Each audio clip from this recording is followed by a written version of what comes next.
Welcome back to the channel. আশা করি সবাই ভালো আছো, সুস্থ আছো, অ্যাজ অলওয়েজ খুবই আনন্দে আছো। তো আজকে ক্লাস 11-এর তোমাদের যে বাঙালির ভাষা ও সংস্কৃতি বইটা আছে, তার ভাষার যেটা আছে সেই ভাষার প্রথম অধ্যায় বিশ্বের ভাষা ও পরিবার, এই চ্যাপ্টারটা আজকে একটু আলোচনা করে পুরোটা বুঝিয়ে দিচ্ছি। প্লিজ মন দিয়ে বোঝো, কিচ্ছু লেখার দরকার নেই, কারণ যারা নতুন এসছো তাদের বলে দিই আমি সমস্ত কিছু ধরে ধরে প্রশ্নোত্তর লিখিয়ে দিই, এখান থেকেও লিখিয়ে দেবো।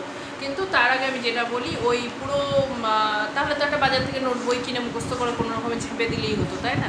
জিনিস বোঝা খুব দরকার, তো সেটা আমি আজকে বোঝাচ্ছি, মন দিয়ে বুঝে নাও।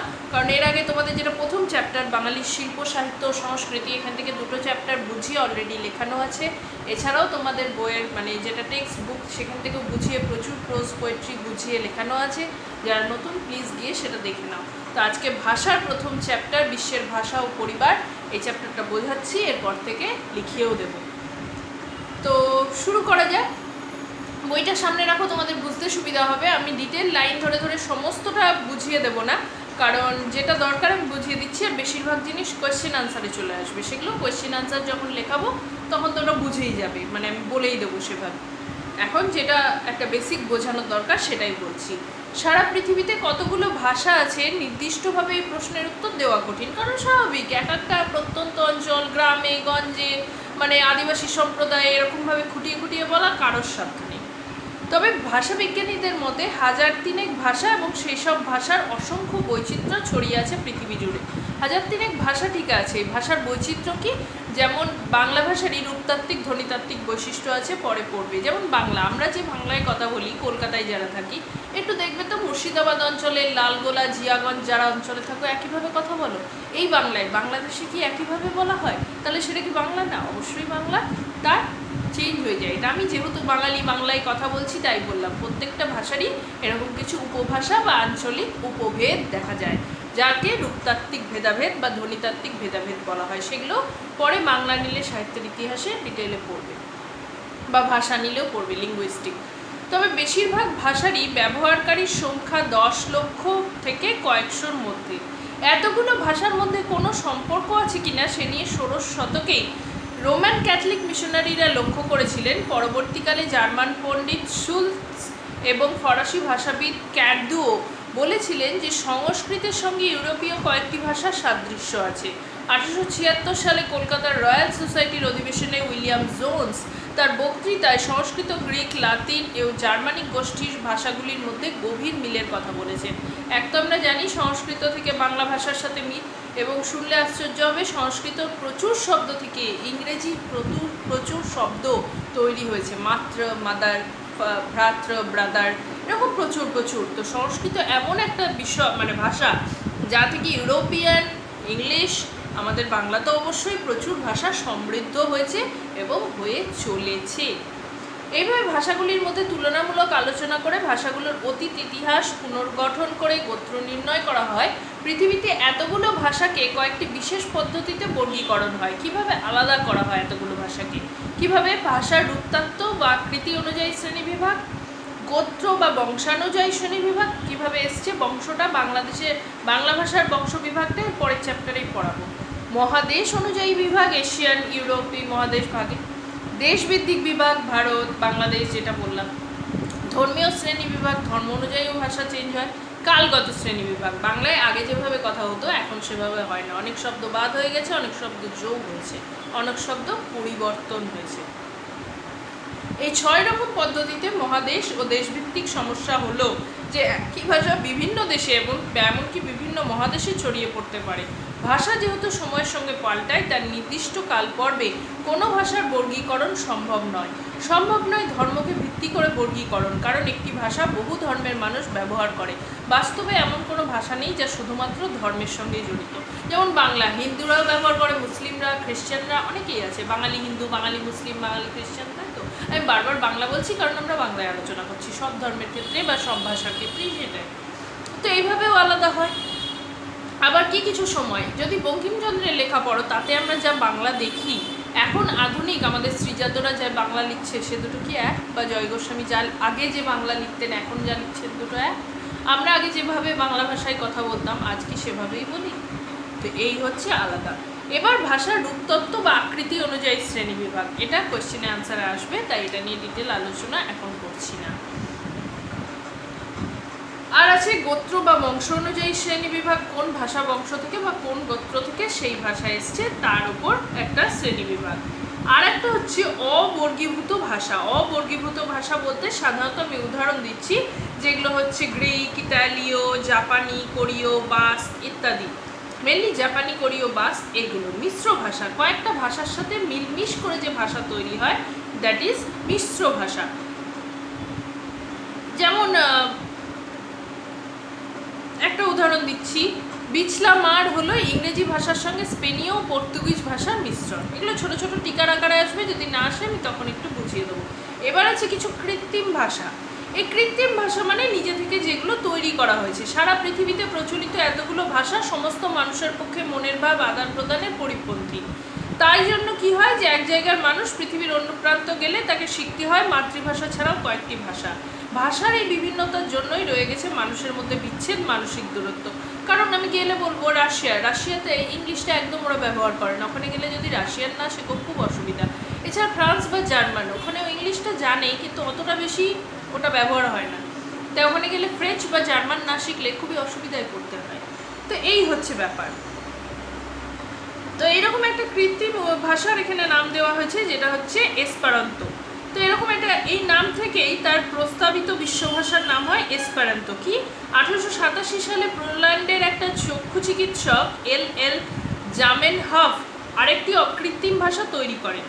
রুশ ভাষায় তিনি যে প্রস্তাবটি লেখেন সেখানে তিনি ব্যবহার করেন ছদ্মনাম ডক্টরো এসপারান্তো, যার নাম ডক্টর হোপফুল। এই নাম থেকেই তার প্রস্তাবিত বিশ্ব ভাষার নাম হয় এসপারান্তো। এই যে এটা একজন তৈরি করেছিল, তাই হচ্ছে এটা কৃত্রিম ভাষা। যেমন কয়েকটা উদাহরণ, ইয়েস এসপারান্তোতে বলে জেস, নো নে, গুড নাইট, বোনান, নকটন, কয়েকটা উদাহরণ দেওয়া হয়েছে, তোমাদের বইয়েই আছে এই পেজটা। তো এই ধরনের হচ্ছে এই ভাষাগুলো। এবার এগুলো তো গেল ভাষা, তার শ্রেণী বিভাগ। কিছু মানুষ যারা ধরো দেখতে শুনতে পায় না, তারা সাইন ল্যাঙ্গুয়েজে কথা বলে। তাহলে এটাও তো আমরা কি বলি, ভাষা কি, যা আমাদের মনের ভাব প্রকাশ করবে। সেটা বিভিন্ন পশুর আছে, পশুদের মধ্যে ভাষার এত ক্ল্যারিটি নেই। যেমন দেখবে পশুরা খুব আনন্দ পেলে একরকম আওয়াজ করে, যাদের বাড়িতে কুকুর আছে তারা এটা খুব ভালোভাবে বুঝবে। দুঃখ পেলে একরকমভাবে কাঁদে, কষ্টের একটা আর্তনাদ চিৎকার হয় সেটাও বুঝবে। তো এরকম কিন্তু মানুষই আছে যে পুঙ্খানুপুঙ্খ নিজের প্রত্যেকটা জিনিস সে যে ভাষায় কথা বলুক এক্সপ্রেস করতে পারে, কিন্তু কিছু মানুষ তো সেটা পারে না। তাহলে তারা কোন ভাষায় কথা বলে, সাইন ল্যাঙ্গুয়েজ বা আকার ইঙ্গিতে বোঝায়। সেই আকার ইঙ্গিতও কিন্তু একটা ভাষা। মানে যখন খাবো, তাই তো, ঘুমাবো, এটা এই সাইনই তো, খাওয়ার সময় নিশ্চয়ই আমি এটা দেখাবো না, তাহলে ইট ইজ আ ল্যাঙ্গুয়েজ। প্রত্যেকটা ডিফারেন্ট কথা আছে, ভাষা আছে, আকার আছে। তো সেই সাইন ল্যাঙ্গুয়েজ নিয়ে একটু পড়া যাক, যে এই রকম ভাষা ব্যবহার না করেও মানুষ নানাভাবে মনের ভাব প্রকাশ করে। যেমন মাথা নাড়িয়ে হ্যাঁ বা না, এটা তো আমরাও বলি, কথা বলতে পারলেও হ্যাঁ না, ওই যে এরকম করি না। এইগুলো কোনো শব্দ উচ্চারণ না করে কেবলমাত্র চোখের সাহায্যেও এভাবে ভাষা চালাচালি সম্ভব। টাটা মানে চলে যাচ্ছে, আমি টাটা করছি না কিন্তু দেখালাম। মাথা, চোখ, হাত প্রভৃতি অঙ্গ সঞ্চালনের মাধ্যমে এই যে ভাষা ব্যবহার, একে ভাষাতাত্ত্বিকরা নাম দিয়েছেন প্যারা ল্যাঙ্গুয়েজ, মানে সমান্তরাল ল্যাঙ্গুয়েজ, যাতে ভাষার সাথে সাথে এটাও চলছে। এই ধরনের ভাষাকে নির্ভর করে মূলত মুখ বধির মানুষদের জন্য তৈরি হলো বিশেষ সাংকেতিক ভাষা, সাইন ল্যাঙ্গুয়েজ। 1775 সালে ফরাসি শিক্ষাবিদ Abbe Charles Michel de Epee প্রথম এই ধরনের ভাষা উদ্ভাবন করেন। তারপরে Thomas Gallaudet, Laurent Clerc, Richard Paget, Pierre Gorman প্রমুখ শিক্ষাবিদ ও ভাষাতাত্ত্বিকদের প্রচেষ্টায় বর্তমানে সাইন ল্যাঙ্গুয়েজ বিশ্বজুড়ে একটি স্বতন্ত্র ভাষার মর্যাদা লাভ করেছে। যখন কোনো সাংকেতিক ভাষা বহুল প্রচলিত হয়ে ওঠে, তখন কথ্য ভাষার মতোই তার মধ্যেও নানা বৈচিত্র্য তৈরি হতে পারে। এমনই নতুন সাংকেতিক ভাষাও তৈরি হতে পারে। শুধু তাই নয়, কথ্য লিখিত ভাষার প্রভাবও পড়তে পারে এই ভাষায়, এমনকি তৈরি হতে পারে পিজিনও। কি হয়, যেমনই আমরা ভাষা কি একটা নদীর মতো, যত প্রবাহিত হবে তার মধ্যে বৈচিত্র্য আসবে। এটা যেমন আমি বললাম, এটা হচ্ছে, এটা আমার কথা নয়, এটা রবীন্দ্রনাথের কথা। তো ভাষা প্রত্যেক মোড়ে একটা নদীর, যেমন তার প্রত্যেক মোড়ে একটা নতুন হয়ে যায়, ভাষাও ঠিক তাই। যেমন বললাম আগে যে বাংলা ব্যবহার হতো এখন তা হয় না কেন, এটা ব্যবহার হচ্ছে। যে জিনিস যত ব্যবহার হবে, জামা কাপড় আমরা যেভাবে আগে পরতাম আজ পরি, চুলের যেগুলো জিনিস আমরা ব্যবহার করি প্রত্যনিত, তার মধ্যে চেঞ্জ আসতে বাধ্য আমাদের কমফর্টনেস অনুযায়ী। তো সাইন ল্যাঙ্গুয়েজে তেমন ব্যবহার হচ্ছে, সেটারও নতুন নতুন সাইন অ্যাড হয়েছে, চেঞ্জ হয়েছে। এখানে কিছু তোমাদের এখানে সাইন ল্যাঙ্গুয়েজের এখানে হাতের কিছু মুদ্রা দেখানো হয়েছে। সাইন ল্যাঙ্গুয়েজগুলির মধ্যে অন্যতম হলো প্যাজেট জার্মান পদ্ধতি। প্রায় 3000 সংকেত সমন্বিত এই ভাষায় ক্রিয়া, পশু, রং, আধার, খাদ্য প্রভৃতি কতগুলি মৌলিক বিষয়ভিত্তিক কিছু সংকেত রয়েছে। এই ক্ষেত্রগুলির বিভিন্ন শব্দ বোঝানোর জন্য সেই বিশেষ মৌলিক সংকেতটির সঙ্গে আরও একটি চিহ্ন জুড়ে শব্দটি বোঝানো সম্ভব। যেমন নীল শব্দটি বোঝাতে একটি হাতে রং সূচক সংকেত দেখিয়ে অন্য হাতে আকাশ চিহ্নিত করে বোঝানো হয় নীল রং। তাহলে বোঝো একটা হাতে রং মানে আমি রং দেখাচ্ছি। তোমরা অনেকেই ওই যে খেলো না দাম সারাজ, দেখো না কীভাবে আমরা সাইন ল্যাঙ্গুয়েজ অ্যাড করি, আর একজন সেটা দেখে বলে দেয় আমরা কী বোঝাতে চাইছি, এটাও তাই। তো একটা হাতে বোঝানো হয় আমরা রং বোঝাচ্ছি, আমরা যেমন বোঝাই কোন ওয়ার্ড ইংলিশ, বাংলা না হিন্দি, তারপরে আমরা ওয়ার্ডটা 2 লেটার না 3 লেটার, তারপরে ওটা এখনকার না পুরোনো, এভাবে বোঝাই। তো এটাও তাই, একটা হাতে রং বোঝানো হয় আর একটা হাতে আকাশ, মানে আকাশের রং কী সবাই জানি নীল, তাহলে কী বোঝালাম আমি নীল রং, এভাবে বোঝানো হয়। উত্তর আমেরিকার আদিবাসীদের মধ্যে আমের ইন্দ নামের একটি ধরনের ভাষা দীর্ঘকাল প্রচলিত ছিল। মেজ স্কেলি এই পদ্ধতিতে কাজে লাগানোর চেষ্টা করেন। এই পদ্ধতিতে সাধারণভাবে বলা হয় হ্যান্ড টক বা হাত দিয়ে কথা বলার পদ্ধতি, আমরা জানি।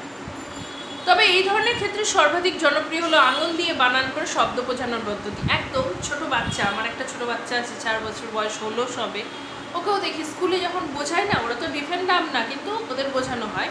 এটা কি হয় আমি এটা ভাবতাম কেন করে, তখন আমি জানলাম আজকে আমি তোমাদের পড়াতে গিয়েও দেখছি জিনিসটা। যখন ওদের একদম ছোটোতে মানে ধরো ওই 2.5 বছরে যখন এফ এ লেখাতো না, বা এখন ওটা কন্টিনিউ চলছে, এই বছরটাও চলবে, এ বলছে তো শুনছে, লিখছে, দেখাচ্ছে, ম্যাম বলছেন, তার সাথে সাথে কি করছে এ ফিলিংসটা ভেতরে আসছে। যদি আমি চোখে বন্ধও করি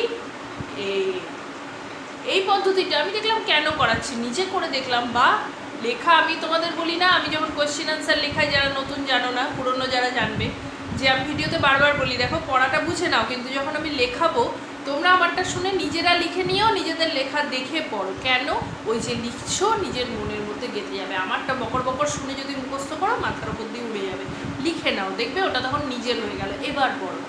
তেমনই এই যে লেখা আমরা বলছি A for Apple, Phoenix sound করছি, সব ঠিক আছে, কিন্তু যেই চোখ বন্ধ করে এইটা করছি না, মনে এটা গেঁথে গেল। বলবে এটা এমন কি, এটা আমাদের কাছে এমন কি, কারণ আমরা এগুলো জেনে গেছি। ওরা ছোট, ওদের এখনো লেটারই বিল্ডিং হয়নি, তাই ছোটোবেলায় সেম হচ্ছে যারা দেখতে শুনতে বা বলতে পারে না তাদের ক্ষেত্রেও মনের মধ্যে এটা গেঁথে যাচ্ছে, তাই না? তো এইটা যা বলে, তো এইটা হচ্ছে ফিঙ্গার স্পেলিং বা ড্যাকটিওলজি। এই পদ্ধতিতে সাধারণ বর্ণমালার প্রতিটি বর্ণের জন্য একটি করে পৃথক চিহ্ন বা হাতের মুদ্রা ব্যবহৃত হয়।